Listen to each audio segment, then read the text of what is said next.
മദീനത്ത് താമസിക്കുന്ന ജൂതന്മാരെ കൂട്ടുപിടിക്കുകയാ.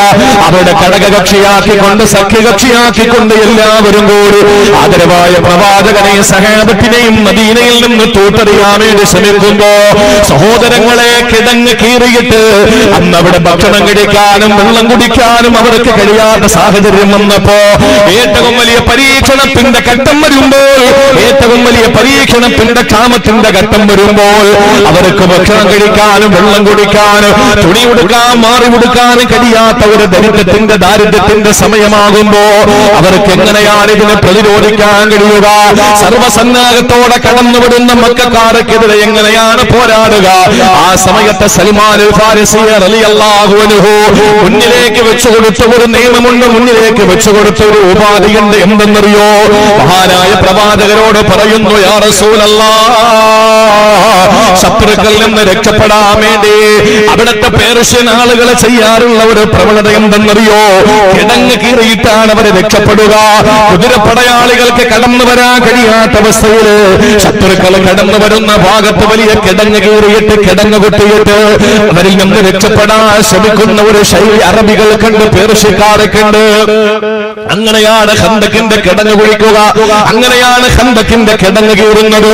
സഹോദരങ്ങളെ, അങ്ങനെ കീറിക്കൊണ്ട് നിൽക്കുമ്പോ അല്ലാഹുവിന്റെ പ്രിയപ്പെട്ട പ്രവാചകന് 2 പാറക്കെട്ടുകൾ പൊട്ടിച്ചല്ലോ. ആ സമയത്താണ് ഒരൊറ്റ പാറക്കല്ല്, ഒരു പാറക്കഷണം വയറത്ത് കെട്ടിവെച്ചുകൊണ്ട് യുദ്ധത്തിന് കടന്നു വന്ന പ്രിയപ്പെട്ട സഹാബത്തിനെ കാണുമ്പോ അവര് സങ്കടപ്പെടുമ്പോ 2 കല്ലുകൾ വയറ്റത്ത് കെട്ടിവെച്ച് രംഗം കാണിച്ചു കൊടുക്കുന്ന ഖന്തക്കിന്റെ സമയത്താ. ആ സമയത്താണ് പ്രിയപ്പെട്ട സഹോദരങ്ങളെ അസ്ർ നമസ്കാരം നിർവഹിക്കാൻ കഴിയാതെ നബിയെ സഹാബത്തിനെ തടഞ്ഞു വെക്കുകയാ. ശത്രുക്കൾ തടഞ്ഞു വെച്ചു. അസ്ർ നമസ്കാരത്തിന്റെ സമയം കഴിഞ്ഞു. പടിഞ്ഞാറ് ചക്രവാളത്തിൽ സൂര്യാസ്തമയം നടക്കുമ്പോ റസൂലുള്ളാഹിനെ സഹിക്കാൻ പറ്റുന്നില്ല, ഹബീബായ നബി തങ്ങൾക്ക് സഹിക്കാൻ പറ്റുന്നില്ല. മക്കയിൽ നിന്ന് ഹിജ്റ വന്നിട്ട് മദീനത്തുൻ നബവിയിൽ പ്രബോധനം ചെയ്യാൻ സമയം അനുവദിക്കാതെ ആ മദീനയിലും നിന്ന് ശല്യം ചെയ്യുന്ന ഒരു സമൂഹത്തിന്റെ മുമ്പ് കടന്നു വരുമ്പോൾ സഖ്യകക്ഷികളായ മദീനത്തിൽ താമസിക്കുന്ന ജൂതന്മാരെ പോലും ഒറ്റക്കെട്ടായിക്കൊണ്ട് ഇസ്ലാമിനെ തകർക്കാൻ ശ്രമിക്കുമ്പോ അല്ലാഹുവിന്റെ റസൂലിന്റെ മനസ്സ് സങ്കടപ്പെട്ടില്ല, അവിടുത്തെ മനസ്സ് വേദനിച്ചില്ല. പക്ഷേ പ്രിയപ്പെട്ട സഹോദരങ്ങളെ, മനസ്സ് വേദനിച്ച രംഗമേതെന്നറിയോ? അസ്ർ നമസ്കാരത്തിന്റെ സമയം അങ്ങ് കഴിയുകയാ. ആ സമയത്ത് അവിടുത്തെ പ്രവാചകൻ ഹബീബായ നബി തങ്ങൾക്ക് അസ്ർ നമസ്കാരത്തിന്റെ സമയമൊന്ന് നഷ്ടപ്പെട്ടു പോയപ്പോ ഹൃദയത്തിന്റെ ഉള്ളറകളിൽ താങ്ങാൻ കഴിഞ്ഞില്ല. അസ്ർ നമസ്കാരം നഷ്ടപ്പെട്ടെന്നറിഞ്ഞപ്പോൾ താങ്ങാൻ പറ്റുന്നില്ല. ആ സമയത്താണ് നബി തങ്ങൾ ദുആ ചെയ്തത്. എന്താണ്? ശത്രുക്കെതിരെ എത്രത്തോളം തീക്ഷ്ണമായ ദുആ ചെയ്ത മറ്റൊരു സംഭവം നമുക്ക് കാണാൻ കഴിയില്ല. അല്ലാഹുവിന്റെ റസൂൽ ദുആ ചെയ്യുകയാണ്, മല അല്ലാഹു ഖുബൂറഹും വബുയൂതഹും നാറാ. നബി തങ്ങൾ ദുആ ചെയ്ത വാക്ക് ഇങ്ങനെയാണ്, ഹദീസിന്റെ ഗ്രന്ഥങ്ങളിൽ നമുക്ക് കാണാം, മല അല്ലാഹു ഖുബൂറഹും വബുയൂതഹും നാറാ. പടച്ചവനെ, ഈ ചെയ്ത ആളുകളുണ്ടല്ലോ, എന്നെ അസ്ർ നമസ്കരിക്കാൻ അനുവദിക്കാതെ തടഞ്ഞു വെച്ചുകൊണ്ട് സമയം നഷ്ടപ്പെടുത്തി കളഞ്ഞ ഈ ശത്രുക്കളെ ജീവിച്ചിരിക്കുകയാണെങ്കിൽ അവരുടെ ഭവനങ്ങളോ ഇനി മരിച്ചുപോയാൽ അവരുടെ ഖബറുകളും നീ തീ കൊണ്ട് നിറയ്ക്കണേ അല്ലോ. മല അല്ലാഹു ബുയൂതഹും ഖുബൂറഹും നാറാ. അവരുടെ ഖബറുകളും വീടുകളും നീ തീ കൊണ്ട് നിറയ്ക്കണേ എന്ന് റസൂലുള്ള ദുആ ചെയ്തു. എന്തിനെന്നറിയോ? അല്ലാഹുവിന്റെ ഹബീബ് അവിടെ നിന്ന് തന്നെ പ്രഖ്യാപിക്കുകയാണ്, കമാ ശഗലൂന അനി സ്വലാത്തിൽ ഉസ്താ ഹത്താ ഗാബത്തി ശംസു. സൂര്യൻ മറയുന്നത് വരെ, പടിഞ്ഞാറ് ചക്രവാളത്തിൽ അരുണന്റെ കിരണങ്ങൾ മറയുന്നത് വരെ എന്നെ നമസ്കാരത്തിൽ നിന്ന് തടഞ്ഞു വെച്ച ഈ ധിക്കാരികളെ തമ്പുരാനെ അവരുടെ വീടുകളെ തീ കൊണ്ട് നിറയ്ക്കണേ അല്ലോ, അവരുടെ ഖബറുകളെ തീ കൊണ്ട് നിറയ്ക്കണേ അല്ലാ. എന്തുകൊണ്ടാ റസൂലുള്ള ഇത്രത്തോളം ഗൗരവത്തോടെ ദുആ ചെയ്തതെന്നറിയോ? ആ നമസ്കാരത്തിന് അത്രയും ഭീകരതയുണ്ട്, ആ നമസ്കാരത്തിന് അത്രയും ബീഭത്സതയുണ്ട്, ആ നമസ്കാര നമസ്കാരത്തിന് അത്രയും വ്യാപ്തിയുണ്ട്, ആ നമസ്കാരത്തിന് അത്രത്തോളം പവിത്രതയുണ്ട്, ആ നമസ്കാരം അത്രത്തോളം മഹത്വമുള്ളതാണ്.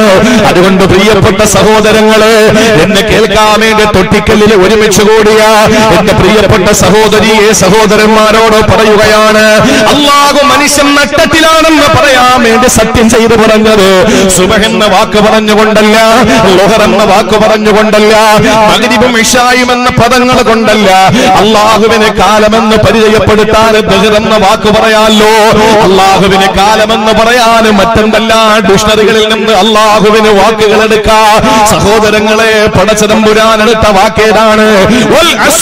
അസ്ർ എന്ന സമയം തന്നെയാണ് സത്യം, ആ വഖ്ത് തന്നെയാണ് സത്യം. ഇന്നൽ ഇൻസാന ലഫീ ഖുസ്ർ, മനുഷ്യന് പരാജയത്തിന്റെ പടുകുഴിയിലാണെന്ന് വിശുദ്ധ ഖുർആൻ.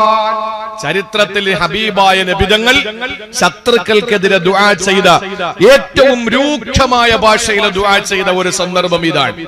നമുക്ക് ഇന്ന് വരെ ഇതിന്റെ ഗൗരവം മനസ്സിലായിട്ടില്ല. നിങ്ങൾ ഉണർന്നിരിക്കും. അള്ളാഹു മനസ്സിലാക്കാനുള്ള തൗഫീക്ക് തരട്ടെ, അള്ളാഹു മനസ്സിലാക്കാനുള്ള തൗഫീക്ക് തരട്ടെ. ആമീൻ പറയും. എല്ലാവരും അങ്ങോട്ടൊന്ന് ഉണർന്നിരുന്നേ. എല്ലാവരും ഇരിക്കുന്ന സ്ഥലത്ത് നിന്ന് ചപ്പുറത്തിരുന്നേ. മുത്താലിമീങ്ങൾ, കുട്ടികൾ ഒന്ന് എഴുന്നേറ്റ, മക്കളെ ഒന്ന് എഴുന്നേറ്റ്. നിങ്ങൾ ഇപ്പുറത്ത് വരും, നിങ്ങൾ ഇപ്പുറത്ത്, നിങ്ങൾ അപ്പുറത്ത്.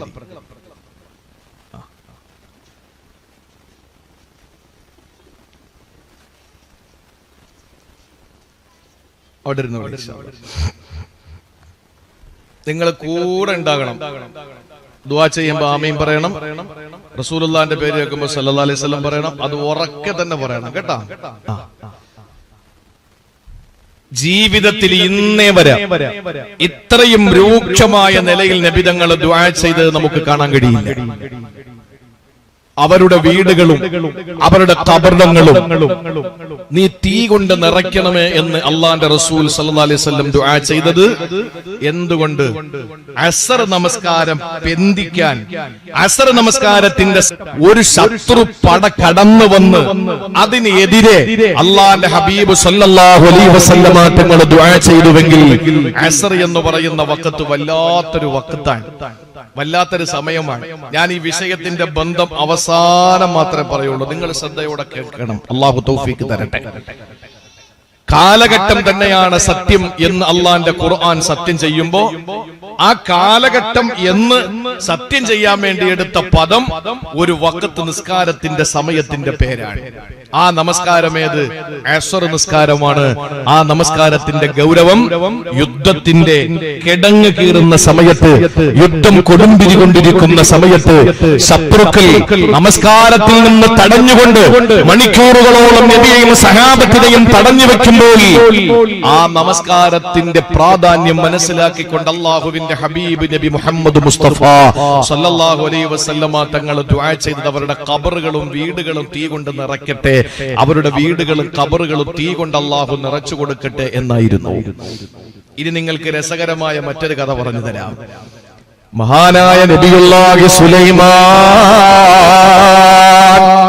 അലൈഹിസ്സലാം, സുലൈമാൻ നബി അലൈഹിസ്സലാം അറിയുമല്ലോ, കിഴക്ക് മുതൽ പടിഞ്ഞാറ് വരെ ലോകമടക്കി ഭരിച്ച 4 ചക്രവർത്തിമാര്. 2 പേര് മുസ്ലിമീങ്ങളാണ്, 2 പേര് അമുസ്ലിമീങ്ങളാണ്. മുസ്ലിമീങ്ങളായ 2 ചക്രവർത്തിമാരിൽ ഒരാളാണല്ലോ സോളമൻ ചക്രവർത്തി എന്ന പേരിൽ അറിയപ്പെടുന്ന മഹാനായ സുലൈമാൻ നബി അലൈഹിസ്സലാം.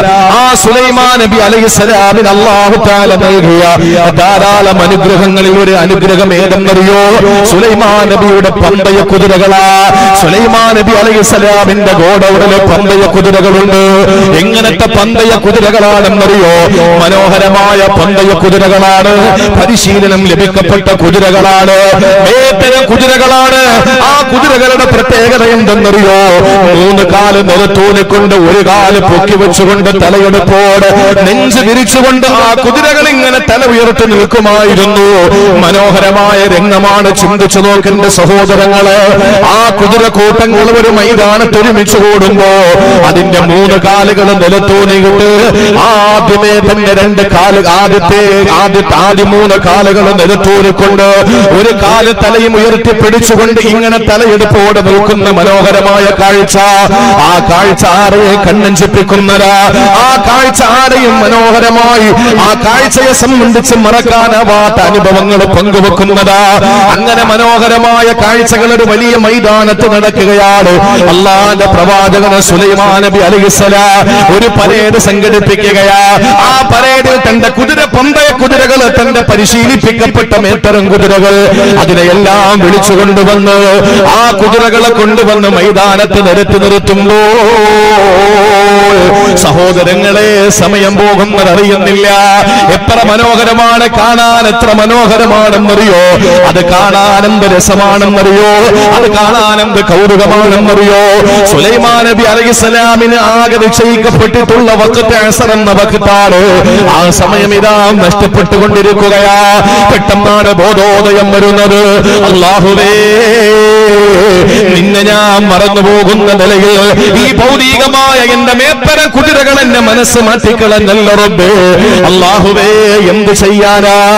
ആ പന്തയ കുതിരകൾ അവര് പൊടിപടലങ്ങളെ പാറിപ്പിച്ചുകൊണ്ട് പടർക്കലത്തിലേക്ക് പാഞ്ഞെടുക്കുന്ന പടക്കുതിരകൾ അവരിങ്ങനെ സഞ്ചരിച്ചുകൊണ്ട് നേരെ മറഞ്ഞു പോകുന്ന സമയത്ത് സുലൈമാൻ നബി അലൈഹിസ്സലാം എന്ന രാജാവ്, സോളമൻ ചക്രവർത്തി എന്ന രാജ്യം ഭരിച്ച രാജാവ് അവിടെ നിന്ന് പ്രഖ്യാപിക്കുകയാണ്, പെട്ടെന്ന് ആ കുതിരകളെ ഒന്ന് കൊണ്ടുവരുവോ? എന്തിനാണ് കുതിരകളെ കൊണ്ടുവന്നതെന്നറിയോ? അത് വിശുദ്ധമായ ഖുർആൻ സ്വാദിൽ തന്നെ അല്ലാഹു പറയുകയാ, ഇത് ഒരു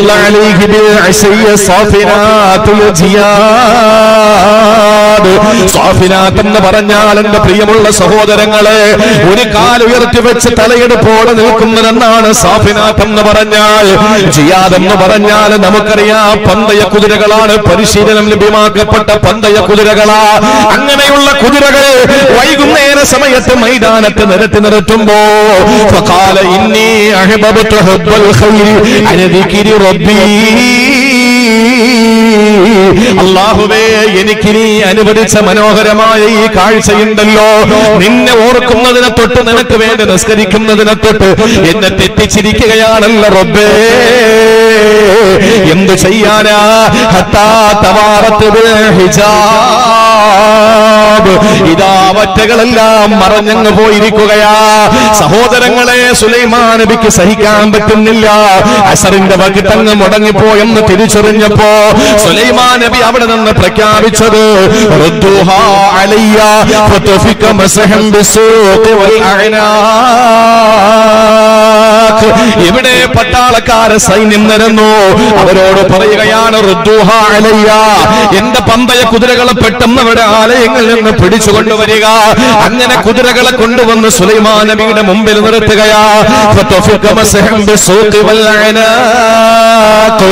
സുലൈമാൻ നബി അലൈഹിസ്സലാം സർവ്വതിനെയും മറുത്ത് ആ മാംസപ്രദാനം ചെയ്തു എന്ന് ഖുർആനിന്റെ വിശദീകരണത്തിൽ മുഫസ്സിറുകൾ രേഖപ്പെടുത്തുമ്പോ സഹോദരങ്ങളെ, ഈ ആയത്തിനെ 2 രീതിയിലാണ് മുഫസ്സിരീങ്ങൾ വിശദീകരിച്ചത്. അതിൽ രണ്ടാമത്തെ അഭിപ്രായമാണ് ഞാൻ ഈ സദസ്യരോട് പറയുന്നത്. അല്ലാഹുവിന്റെ പ്രവാചകൻ സുലൈമാൻ നബി അലൈഹിസ്സലാം മനോഹരമാകുന്ന, നയന മനോഹരമാകുന്ന, കണ്ണഞ്ചിപ്പിക്കുന്ന, കൗതുകം നൽകുന്ന മനോഹരമായ മേത്തരം കുതിരകളുണ്ടല്ലോ. ആ കുതിരകളെ സാഫിനാത്തായ കുതിരകൾ, കാലുയർത്തി വെച്ച് തലയെടുപ്പോടെ നിൽക്കുന്ന കുതിരകൾ, അതുപോലെ തന്നെ പ്രിയമുള്ളവരെ മനോഹരമായ പന്തയ കുതിരകൾ, ഇതിനെയെല്ലാം തിരിച്ചു വിളിച്ച് അറുത്തുകൊണ്ട് ബലി നൽകിക്കൊണ്ട് അതിന്റെ മാംസമിതാ ദാനം ചെയ്യുകയാ. എന്താണ് സുലൈമാൻ നബി അലൈഹിസ്സലാം അതിന് പറഞ്ഞതെന്നറിയോ? ഇന്നി അഹ്ബബ്തു ഹബ്ബൽ ഖൈരി അൻ ദിക്രി റബ്ബി, പടച്ചവനെ, നിന്നെ സ്മരിക്കുന്നതിനെ തൊട്ട് എനിക്ക് നീ അനുവദിച്ചു തന്ന നന്നായിട്ട് ഞാൻ ആസ്വദിക്കുന്നതായ എന്റെ പന്തയ കുതിരകൾ മാറുമ്പോ ഇനി എനിക്കതിനെ വേണ്ട പടച്ചവനെ. എന്നെ നിന്നെ മറപ്പിച്ച് കളഞ്ഞ ആ വസ്തുക്കളെ എനിക്ക് വേണ്ട. ഇത് സുലൈമാൻ നബി അലൈഹിസ്സലാമിന്റെ ചരിത്രത്തിന്റെ ശകലങ്ങളാണ്. അതുകൊണ്ട് പ്രിയപ്പെട്ട സഹോദരങ്ങളെ, അല്ലാഹുവിന്റെ ഹബീബ് ദുആ ചെയ്തത് ശത്രുക്കളുടെ ഖബറുകളെ തീ കൊണ്ട് നിറയ്ക്കാനാ. സുലൈമാൻ നബി അലൈഹിസ്സലാമിന്റെ മേത്തര കുതിരകളെ അസ്ർ വഖത്ത് എന്ന് പറയുന്ന മഹത്വമായ വഖത്ത് നഷ്ടമായപ്പോ അതിനെ തിരിച്ചു വിളിച്ച് ബലിയെറുത്തുകൊണ്ട് അതിന്റെ മാംസം ദാനം ചെയ്യുമാർ സുലൈമാൻ നബി അലൈഹിസ്സലാം കടപ്പെട്ടിരിക്കുന്ന നമസ്കാരമേതാ? അസ്സലാത്തുൽ വുസ്താ. അത് മധ്യമായ നമസ്കാരമാണ്. ആ നമസ്കാരത്തിന്റെ സമയത്തെ സത്യം ചെയ്തുകൊണ്ടല്ല പറയുകയാണ്, ഇന്നൽ ഇൻസാന ലഫീ ഖുസ്ർ. മനുഷ്യന് പരാജയത്തിന്റെ പടുകുഴിയിലാണ്. മനുഷ്യന് പരാജയത്തിന്റെ പടുകുഴിയിലാണ്. അസ്ർ നിസ്കാരത്തിന്റെ നഷ്ടം വന്നതിന്റെ പേരിൽ അല്ലാഹുവിന്റെ ഹബീബ് സ്വല്ലല്ലാഹു അലൈഹി വസല്ലമ തങ്ങൾ അവരുടെ ശത്രുക്കൾക്കെതിരെ ദുആ ചെയ്തു. സുലൈമാൻ നബി അലൈഹിസ്സലാം തിരിച്ചു വിളിച്ച് പന്തയ കുതിരകളെ അറുത്തതിന്റെ മാംസത്തെ ദാനം ചെയ്തു കൊടുത്തു. തീരുന്നില്ല പ്രിയപ്പെട്ടവരെ, ഈ സമയം ഏറ്റവും മനോഹരമായ സമയമാണ്. എന്തുകൊണ്ടെന്നറിയോ? എന്തുകൊണ്ടാണ് ഇതെന്തുകൊണ്ട് ഈ ആയത്തിൽ ഈ അസ്ർ എന്ന് പറയുന്ന സമയത്തെ അള്ളാഹു സത്യം ചെയ്തുകൊണ്ട് മനുഷ്യൻ പരാജയത്തിൽ എന്ന് പറയാൻ കാരണം എന്താണ്? ഒരു നിമിഷം നമ്മളൊന്ന് ചിന്തിക്കണം. എന്താണെന്നറിയോ? എപ്പോഴാ കൂലി കൊടുക്കുന്ന? ജോലിക്കാർക്ക് കൂലി കൊടുക്കുന്ന എപ്പോഴാ മക്കളെ കൂലി കൊടുക്കുന്നത്? ജോലി കഴിഞ്ഞ് വരാം. എപ്പോഴാ അത് പറ? വൈകുന്നേരം ജോലി കഴിഞ്ഞ് വരുമ്പോഴാണ് കൂലി കിട്ടുക. ആണല്ലോ, ഒരു സംശയം അക്കാര്യത്തിൽ ആർക്കും ഇല്ല. ഇനി രാത്രി ജോലി ചെയ്യുന്ന ആളുകൾക്ക് രാവിലെയാണ് കൂലി കിട്ടുക. അത് വളരെ അപൂർവമായിട്ടുള്ള ജോലികളാണ്. സാധാരണ ജോലിക്കാർ ജോലിയുടെ കൂലി ലഭ്യമാകുന്നത് സർവ്വസാധാരണയായി വൈകുന്നേരങ്ങളിലാണ്. രാവിലെ പണിക്ക് പോയാൽ വൈകുന്നേരം പണി തീരും. അവർക്ക് വിയർപ്പ് തുള്ളി ഉണങ്ങുന്നതിന് മുമ്പ് കൂലി കൊടുക്കണമെന്നാണല്ലോ ഇസ്ലാമിന്റെ നിയമം. അങ്ങനെ ആ നിയമമനുസരിച്ച് കൂലി ലഭ്യമാകുന്ന ആളുകൾ വൈകുന്നേര സമയങ്ങളിൽ രാവിലെ വീട്ടിൽ നിന്ന് ഇറങ്ങിപ്പോകുന്ന ഒരു കുടുംബനാഥൻ, ഭർത്താവ് അല്ലെങ്കിൽ മകൻ അല്ലെങ്കിൽ സഹോദരൻ, ആ വീടിന്റെ ഉത്തരവാദിത്വമുള്ള ആള് രാവിലെ ഇറങ്ങിപ്പോകുന്നു ജോലിക്ക്. വൈകുന്നേരം അദ്ദേഹം തിരികെ വീട്ടിലേക്ക് വരുമ്പോ ഇയാള് ജോലിക്കൊന്നും പോയില്ല. കണ്ട കടത്തിണ്ടയിൽ പോയിരുന്ന് കൂട്ടുകാരോടൊപ്പം അവിടെ കാര്യങ്ങളും പറഞ്ഞ് ചീട്ടും കളിച്ചിരുന്നു. വൈകുന്നേരമായപ്പോൾ നേരെ വീട്ടിലേക്ക് വരുമ്പോൾ വീട്ടിൽ അവന്റെ ഭാര്യ, അവന്റെ മക്കള്, അവന്റെ ഉമ്മ, അവന്റെ പെങ്ങന്മാര്, അവൻ ചെലവിന് കൊടുക്കേണ്ട ബാധ്യതയുള്ള മുഴുവൻ ആളുകളും അവനെ വളഞ്ഞിട്ട് ചോദിക്കും. ഭാര്യ ചോദിക്കും, പാലിന് പൈസ എവിടെ? പാലിന് പൈസ എവിടെ? ഭാര്യ മക്കള് ചോദിക്കും, ബാപ്പാ എവിടെ? നാളെ ഫീസില്ലെങ്കിൽ ക്ലാസ്സിൽ കയറണ്ടെന്നാ പറഞ്ഞിരിക്കുന്നത്. സഹോദരിമാര് വന്നിട്ട് ചോദിക്കും, എവിടെ? എനിക്ക് സ്കൂളില് കൊടുക്കാനുള്ള ഫീസ് എവിടെ? വാപ്പ ചോദിക്കും, എടാ മരുന്ന് വാങ്ങാനുള്ള പൈസ എവിടെ? ഒരു കുടുംബനാഥൻ, കുടുംബത്തിന്റെ ഉത്തരവാദിത്വമുള്ള ഒരാള് രാവിലെ പണിക്ക് പോയി പണി ചെയ്യാതെ അലസനായി മടിയനായി കറങ്ങി നടന്ന് വൈകുന്നേരം അയാള് വീട്ടിലേക്ക് തിരിച്ചു വരുമ്പോൾ ആ കുടുംബനാഥനോട് അവന്റെ അയാള് കുടുംബക്കാരെ വളഞ്ഞു നിന്നിട്ട് ചോദിക്കുന്നത്, എവിടെ പൈസ? പാലിന് പൈസ എവിടെ? ഗ്യാസിന് പൈസ എവിടെ? നാളെ മീൻ വാങ്ങാൻ പൈസ എവിടെ? ഇങ്ങനെ ചോദിച്ചിട്ട് ഓരോരുത്തരും കുറ്റപ്പെടുത്തും. യവൻ നല്ല പണിയെടുക്കുകയാണെങ്കിൽ എന്താ ചെയ്യാ? പറയും. നല്ല പണിയെടുക്കാമെങ്കിൽ എന്താ ചെയ്യാ? ഭാര്യയ്ക്ക് പൈസ കൊടുക്കും, മക്കൾക്ക് പൈസ കൊടുക്കും, പെങ്ങന്മാർക്ക് പൈസ കൊടുക്കും, വാപ്പാക്ക് കട്ടൻ ചായ കുടിക്കാൻ പൈസ കൊടുക്കും, ഒരു ചെറിയൊരു സദഖ ഉമ്മയുടെ കയ്യിലും കൊടുക്കും. ആണല്ലോ, യവൻ നല്ല അന്തസ്സോട് കൂടിയിട്ടല്ലേ അവിടെ നിൽക്കുക. അതേസമയം യവൻ മടിയനായി ജോലിയൊന്നും ചെയ്യാതെ ഏതെങ്കിലും കടത്തിണ്ണയിൽ കയറിയിരുന്ന് അല്ലെങ്കിൽ ഏതെങ്കിലും സ്ഥലത്ത് പോയിരുന്ന് സമയം നഷ്ടപ്പെടുത്തി കളഞ്ഞ് അവസാനം യവൻ വീട്ടിലേക്ക് വരുമ്പോ ഈ ജോലി ഒന്നും ചെയ്യാതെ വീട്ടിലേക്ക് വന്ന് ഈ പറയുന്ന ആളുകൾ വന്ന് എല്ലാവരും അവന്റെ മുമ്പിൽ വന്നിട്ട് കൂലി ചോദിക്കുമ്പോ അല്ലെങ്കിൽ അവരുടെ വിഹിതം ചോദിക്കുമ്പോ യവന് ജോലി ചെയ്യാത്തവനാണെങ്കിൽ കൊടുക്കാൻ യവന്റെ കയ്യിലൊന്നുമില്ല. അപ്പൊ യവൻ എങ്ങനാ നിൽക്കുന്നത്? നാണം കെട്ട് പരാജയപ്പെട്ട് വീട്ടുകാരുടെ കുടുംബത്തിന്റെ മുമ്പില് ഇളിഭ്യനായി യവൻ ഇങ്ങനെ നിൽക്കൂലേ? അതാണ് വൈകുന്നേര സമയത്തിന്റെ പ്രത്യേകത.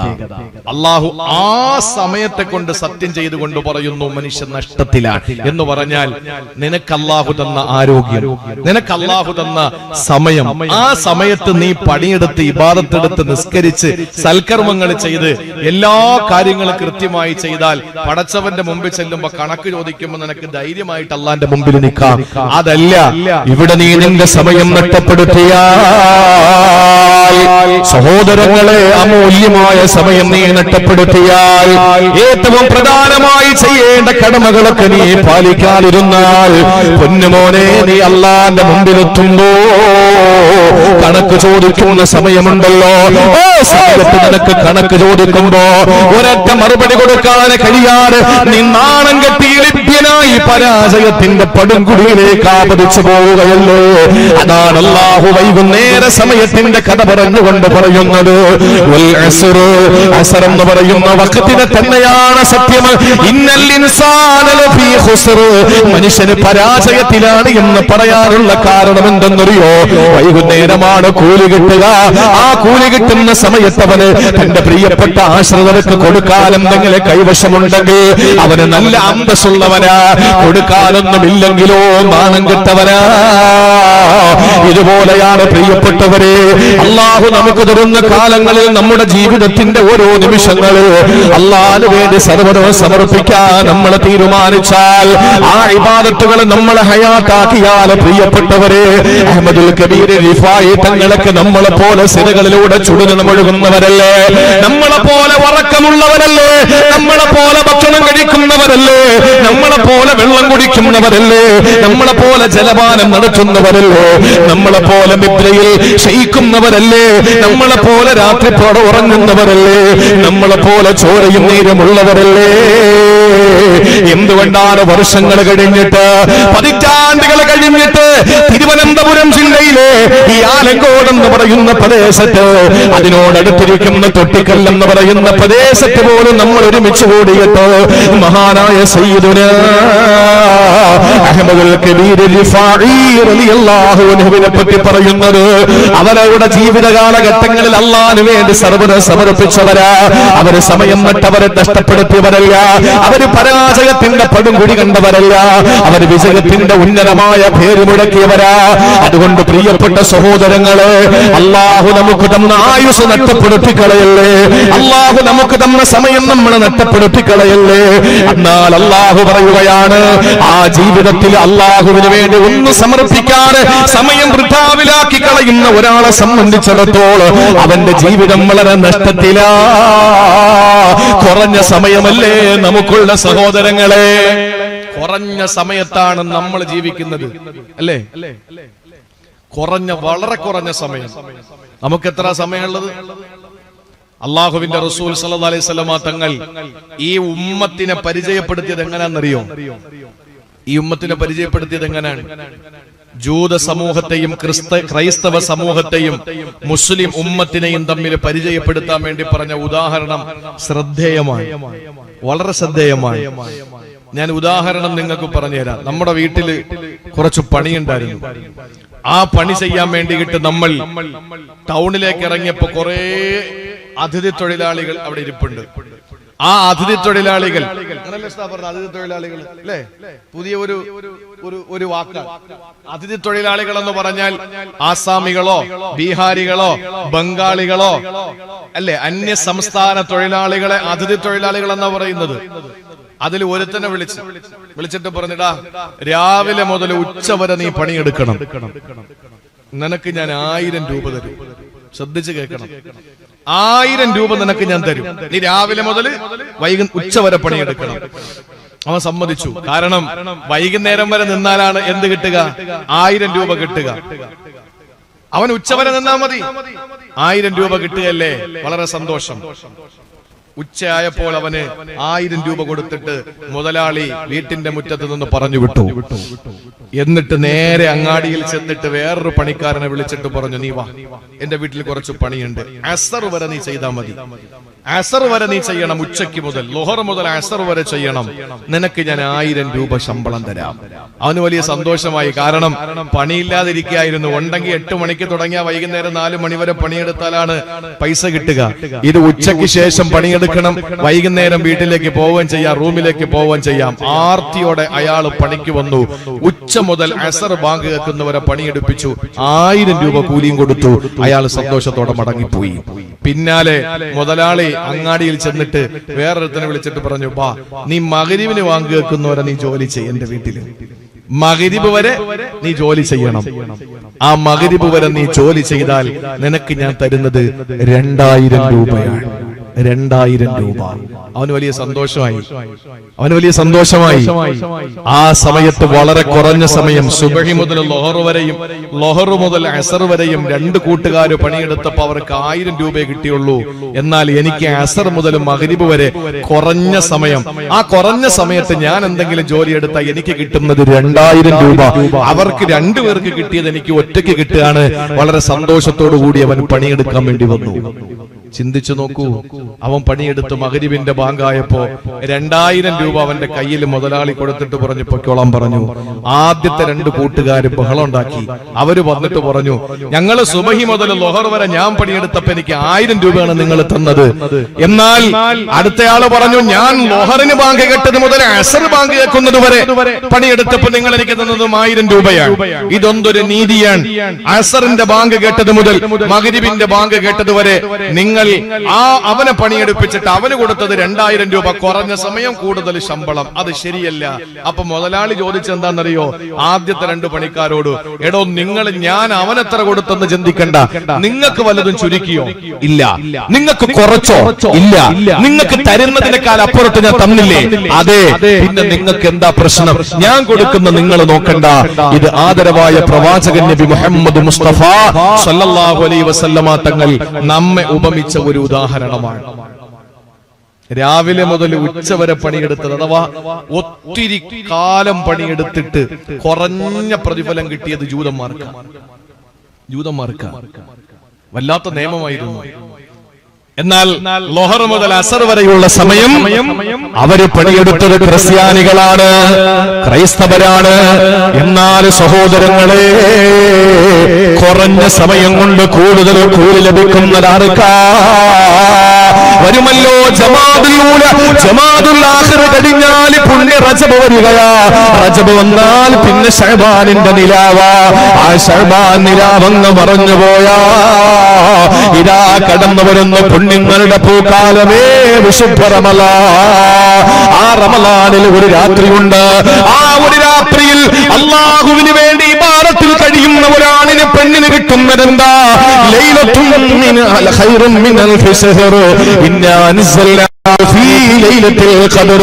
ലൈലത്തുൽ ഖദർ ഖൈറും മിനൽ ഫിസ്ഹർ. 1000 മാസത്തേക്കാൾ ശ്രേഷ്ഠതയുള്ള ഒരൊറ്റ രാത്രിയാണ് അല്ലാഹു നമുക്ക് തരുന്നത്. കുറഞ്ഞ സമയം കൊണ്ട് വലിയ പ്രതിഫലത്തിന്റെ ഒരു വലിയ കൊടുമുടി കീഴടക്കാൻ അല്ലാഹു നമ്മളെ തിരഞ്ഞെടുത്തെങ്കിൽ ജൂതന്മാര് പ്രശ്നമുണ്ടാകട്ടെ, ക്രിസ്ത്യാനികളെ പ്രശ്നമുണ്ടാക്കട്ടെ, അവർക്ക് അല്ലാഹു ഒന്ന് കുറച്ചു കൊടുത്തിട്ടില്ല. പക്ഷേ അല്ലാഹു ഉമ്മത്ത് മുഹമ്മദിന് കൊടുത്തതെന്താ? അല്ലാഹു കുറഞ്ഞ സമയത്തിന്റെ ഉള്ളില് വലിയ പ്രതിഫലമാണ് ഉമ്മത്ത് മുഹമ്മദിനുള്ള കൊടുത്തത്. ഇത് ചിന്തിക്കണേ എന്റെ തൊട്ടിക്കലിലെ പ്രിയപ്പെട്ട സഹോദരങ്ങളെ. ജൂതന്മാരുടെ സമയം ഏതാണ്? അത് സുബഹി മുതൽ ലൊഹർ വരെയാണ്. അത് വലിയ മൂല്യമുള്ള സമയമല്ല. എന്നാൽ ക്രൈസ്തവരെ പരിചയപ്പെടുത്തിയ സമയം ഏതാണ്? അത് ലൊഹർ മുതൽ അസർ വരെയാണ്. അതും വലിയ മൂല്യമുള്ള സമയമല്ല. പക്ഷേ ആദരവായ പ്രവാചകൻ നബി മുഹമ്മദ് മുസ്തഫ സല്ലല്ലാഹു അലൈഹി വസല്ലമ തങ്ങളെ പരിചയപ്പെടുത്തിയ, അവിടുത്തെ അനുയായികളെ പരിചയപ്പെടുത്തിയ ആ സമയമേതെന്നറിയോ? അതാണ് സഹോദരങ്ങളെ അസറിന്റെ സമയം. ആ അസറിന്റെ സമയത്തിന്റെ പ്രത്യേകത അത്ര വലിപ്പമുണ്ടെന്ന് അല്ലാഹുവിന്റെ ഖുർആൻ പറഞ്ഞു. സ്വലാത്തുൽ വുസ്താ, മധ്യമായ നമസ്കാരം എന്ന് പറയുന്നത് എന്ന് പറഞ്ഞാൽ ഒരു ഭാഗത്ത് സുബഹിൻ ളുഹറുമുണ്ട്, മറ്റൊരു ഭാഗത്ത് മഗ്രിബും ഇശായുമുണ്ട്. അതിന്റെ മധ്യഭാഗത്തുള്ള നിസ്കാരമേതാ? അസ്സലാത്തുൽ വുസ്താ. അതാണ് അസ്ർ നമസ്കാരം.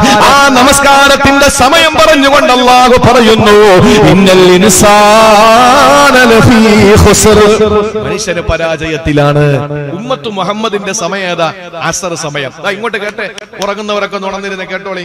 എന്റെ പ്രിയപ്പെട്ട സഹോദരങ്ങളെ, ഏറ്റവും പ്രയാസമുള്ള നിസ്കാരം ഏതാ? ഒന്ന് പറയും. സുബഹി എന്ത് പ്രത്യേകത? സുബഹിക്ക് ഒരു ബുദ്ധിമുട്ടുമില്ല. ഇപ്പൊ പണ്ടുള്ള ആളുകൾക്ക് സുബഹി ബുദ്ധിമുട്ടാ, ഇപ്പൊ ഒരു കുഴപ്പമില്ല സുബഹി നിസ്കരിക്കാൻ. എന്താണെന്നറിയോ?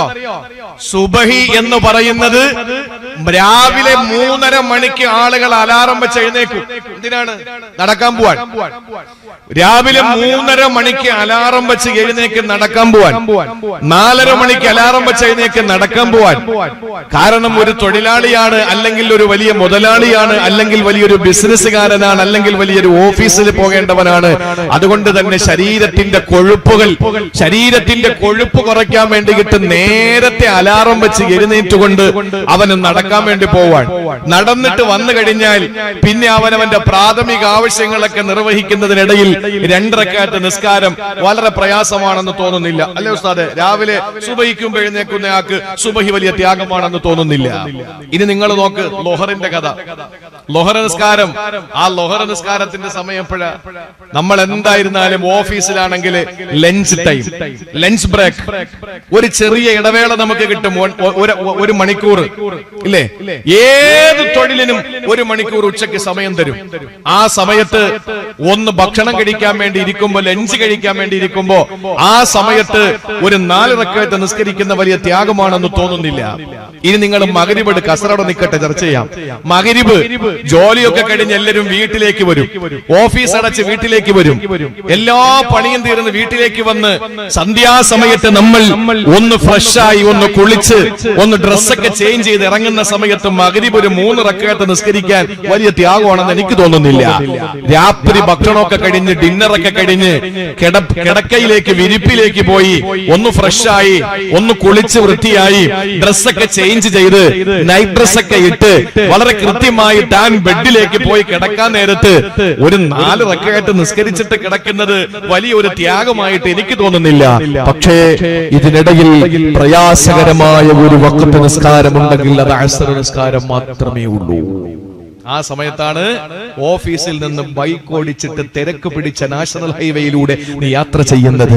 എങ്ങനെയെങ്കിലും കൂടണയാനുള്ള നിന്റെ ധൃതിയുടെ ഇടയിൽ ഒരു പള്ളി കാണുമ്പോ അവിടെ വണ്ടി സൈഡ് ചെയ്തിട്ട് നിനക്ക് അവിടെ ഇറങ്ങി നിസ്കരിക്കാൻ നിനക്ക് നിന്റെ മനസ്സ് അനുവദിക്കണമെന്നില്ല. അതല്ലെങ്കിൽ ഏതെങ്കിലും പണിയെടുത്തിട്ട് നിന്റെ ശരീരം വിയർത്തൊലിച്ച് നിന്റെ ശരീരം മുഴുവനും മണ്ണ് പുരണ്ടിരിക്കുമ്പോ നീ അസ്ർ നിസ്കാരം പിന്നെ ആകട്ടെ എന്ന് പറഞ്ഞിച്ച് മാറ്റിവെക്കുന്നു. എല്ലാവരും ഒഴിവാക്കുന്ന ഒരു നമസ്കാരമുണ്ടെങ്കിൽ അത് അസ്ർ നിസ്കാരമാണ്. ചിന്തിച്ചു നോക്ക്, നിങ്ങൾ വീട്ടിൽ പോയി ചിന്തിച്ചാൽ മതി. സുബഹിക്ക് പണ്ടാണ്, ഇപ്പോ ആളുകളൊക്കെ സുബഹിക്ക് മുമ്പ് തന്നെ എഴുന്നേക്ക്. നമ്മളൊക്കെ വാഴ കഴിഞ്ഞ് രാത്രിയൊക്കെ വരുമ്പോ 3:30 മണിക്ക് 4 മണിക്കുമൊക്കെ ഹൈവേയിലൂടെ ആണുങ്ങളും പെണ്ണുങ്ങളും നടക്കും. അവർക്കൊന്നും ഒരു ഉറക്കത്തിന്റെ പ്രശ്നമല്ല. കാരണം ഒരുപാട് നാൾ ഉറങ്ങണമെങ്കിൽ കുറച്ച് ഉറക്കം കുറച്ചാലേ മതിയാവൂ എന്നവർക്ക് ബോധ്യപ്പെട്ടു. കാരണം കൊഴുപ്പെല്ലാം കൂടെ അടിഞ്ഞുകൂടിയിട്ട് അവർക്ക് അറ്റാക്ക് വരാൻ സാധ്യതയുണ്ട്. കൊളസ്ട്രോൾ കൂടുതലാണ്, ഷുഗർ കൂടുതലാണ്. അതുകൊണ്ട് തന്നെ കുറച്ച് നടന്നില്ലെങ്കിൽ പിന്നെ എപ്പോഴും ഉറങ്ങാൻ പറ്റുമെന്ന് തോന്നുന്നില്ല. ഒടുക്കത്തൊരു ഉറക്കം താൻ ഉറങ്ങിപ്പോകുമെന്ന് ഭയന്നുകൊണ്ട് ഉറക്കത്തിന്റെ ടൈം വെട്ടിക്കുറച്ച് അവർ നടക്കാൻ വേണ്ടി ഇറങ്ങുന്ന സമയം സുബഹിയും മറ്റുള്ള വഖ്തുകളൊന്നും ആർക്കും ഒരു ഭീകരമായി അല്ലെങ്കിൽ വലിയ ഒരു വ്യാപ്തിയുള്ളതായി, ഒരു വലിയ ഉത്തരവാദിത്വമായി തോന്നില്ല. പക്ഷേ അസ്ർ നിസ്കാരം, ഒരു ജോലിയില്ലാതെ വീട്ടിൽ കിടക്കുന്നവനെ നിങ്ങൾ നോക്ക്, ഒരു ജോലിയില്ല. ഉച്ചയ്ക്ക് ഭക്ഷണം കഴിഞ്ഞിട്ട് ഈ പെരുമ്പാമ്പി ഇര വിഴുങ്ങും പോലെ ഭക്ഷണം കഴിഞ്ഞിട്ട് ഒന്ന് കിടന്നു കഴിഞ്ഞാണ്ടല്ലോ പിന്നെ എണീക്കുന്നത് 5:30-6 മണിക്കായി എഴുന്നേക്കുക. ക്ഷീണം കൊണ്ട്, തിന്നതിന്റെ ക്ഷീണം കൊണ്ട് എഴുന്നേക്കുന്നത് അപ്പോഴാ. ആ സമയത്തെ അസറിന്റെ സമയം കഴിഞ്ഞിട്ടുണ്ടാവും. അസ്ർ നിസ്കാരം നമ്മൾ മടിയന്മാരായി, അലസന്മാരായി നമ്മൾ ഒഴിവാക്കുമ്പോൾ അല്ലാഹുവിന്റെ ഹബീബ് നരകത്തിന്റെ ചൂട്, നരകത്തിന്റെ തീ അവരുടെ വീടുകളിലും അവരുടെ ഖബറുകളിലും നിറയ്ക്കട്ടെ എന്ന് പറഞ്ഞെങ്കിൽ മഹാനായ സുലൈമാൻ നബി അലൈഹിസ്സലാം ആ നമസ്കാരം നഷ്ടപ്പെടുത്തിയ തന്റെ പന്തയ കുതിരകളെ അറുത്തു ദാനം ചെയ്യാൻ ശ്രമിച്ചെങ്കിൽ എന്റെ പ്രിയപ്പെട്ടവരെ, ഉമ്മത്ത് മുഹമ്മദിന്റെ സമയം അല്ലാഹുവിന്റെ റസൂൽ പരിചയപ്പെടുത്തിയ അസ്റിന്റെ സമയമാണ് എങ്കിൽ ഇനിയും നിങ്ങൾക്കറിയണോ, ഏറ്റവും പ്രധാനപ്പെട്ട ഒരു കാര്യം ഞാൻ പറയാ, ഏത് കാലത്തിലാ നമ്മൾ ജീവിച്ചിരിക്കുന്നത്, ഏത് സമൂഹത്തിലാ നമ്മൾ ജീവിച്ചിരിക്കുന്നത്? ഏറ്റവും വലിയ അധർമ്മത്തിന്റെ വക്താക്കളുള്ള, അസത്യത്തിന്റെ വക്താക്കളുള്ള, ഒരുത്തരെയും വിശ്വസിക്കാൻ കൊള്ളാത്ത കാലത്തിലല്ലേ നമ്മൾ ജീവിക്കുന്നത്? എവിടെ പോയാലും അന്ധകാരമാണ്, എവിടെ പോയാലും അനാശാസ്യമാണ്. ഇന്ന് നമ്മൾ വായിക്കുന്ന വാർത്തകൾ എത്രത്തോളം നമ്മളെ ഭീതിയിലാഴ്ത്തുന്നതാ. സഹോദരങ്ങളെ, സ്വന്തം മകളെ പീഡിപ്പിക്കുന്ന കാമകശ്മരന്മാര്, സ്വന്തം മാതാവിനെ വ്യഭിചരിക്കുന്ന മക്കള്, സ്വന്തം ഭാര്യയെ കൂട്ടിക്കൊടുക്കുന്ന തെമ്മാടികൾ, സ്വന്തം ഭർത്താവിന്റെ കഴുപ്പറിച്ചു മുറിച്ചിട്ട് മറ്റുള്ളവരോടൊപ്പം കാമം തീർക്കാൻ വേണ്ടി ഓടി ഒളിക്കുന്നവള്, ഇങ്ങനെയുള്ള മാനംകെട്ട സമൂഹത്തിന്റെ മുമ്പിലാണ് നമ്മളുള്ളത്. എന്നാൽ എന്റെ പ്രിയപ്പെട്ടവരെ, എപ്പോഴോളം പൊട്ടിക്കരഞ്ഞ് പശ്ചാത്തപിച്ച് ദുആ ചെയ്ത് അല്ലാഹുവിലേക്ക് മടങ്ങിയാൽ ഈ